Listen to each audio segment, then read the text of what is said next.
اور اگر قرضدار تنگدست ہو تو اسے آسانی ہونے تک مہلے دو، اور اگر تم قرض معاف کر کے صدقہ کر دو تو یہ تمہارے لیے زیادہ بہتر ہے، اگر تم جانتے ہو۔ پچھلے آیت میں اللہ تعالیٰ نے سود کو حرام قرار دیا۔ اب اس میں بتایا جا رہا ہے کہ اگر کوئی مقروض واقعی مالی مشکل میں ہو تو اس پر مزید دباؤ نہ ڈالو، بلکہ اس کو وقت دو۔ اور اسلام صرف سود کو منع نہیں کرتا، بلکہ قرض لینے والے کے ساتھ رحم اور نرمی کا بھی حکم دیتا ہے۔ اللہ تعالیٰ فرماتے ہیں، اگر قرض لینے والا غریب، بے روزگار یا مشکل حالات میں ہے تو اسے فوراً رقم واپس لینے کا مطالبہ نہ کرو، بلکہ اس وقت تک مہلت دو جب تک اس کے حالات بہتر نہ ہو جائیں۔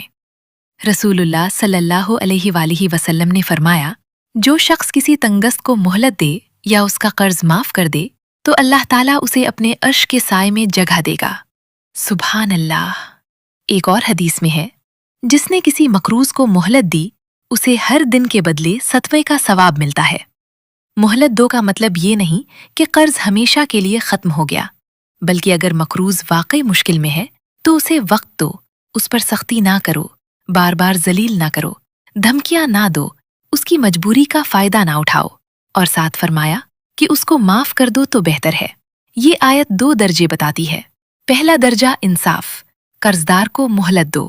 دوسرا درجہ احسان، اگر ممکن ہو تو قرض کا کچھ حصہ یا پورا حصہ معاف کر دو۔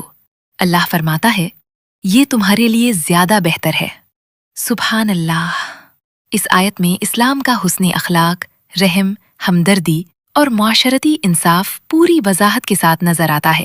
یہ آیت بتاتی ہے کہ مسلمان صرف اپنے حق کا مطالبہ نہیں کرتا، بلکہ دوسروں کی مشکلات کا بھی خیال رکھتا ہے۔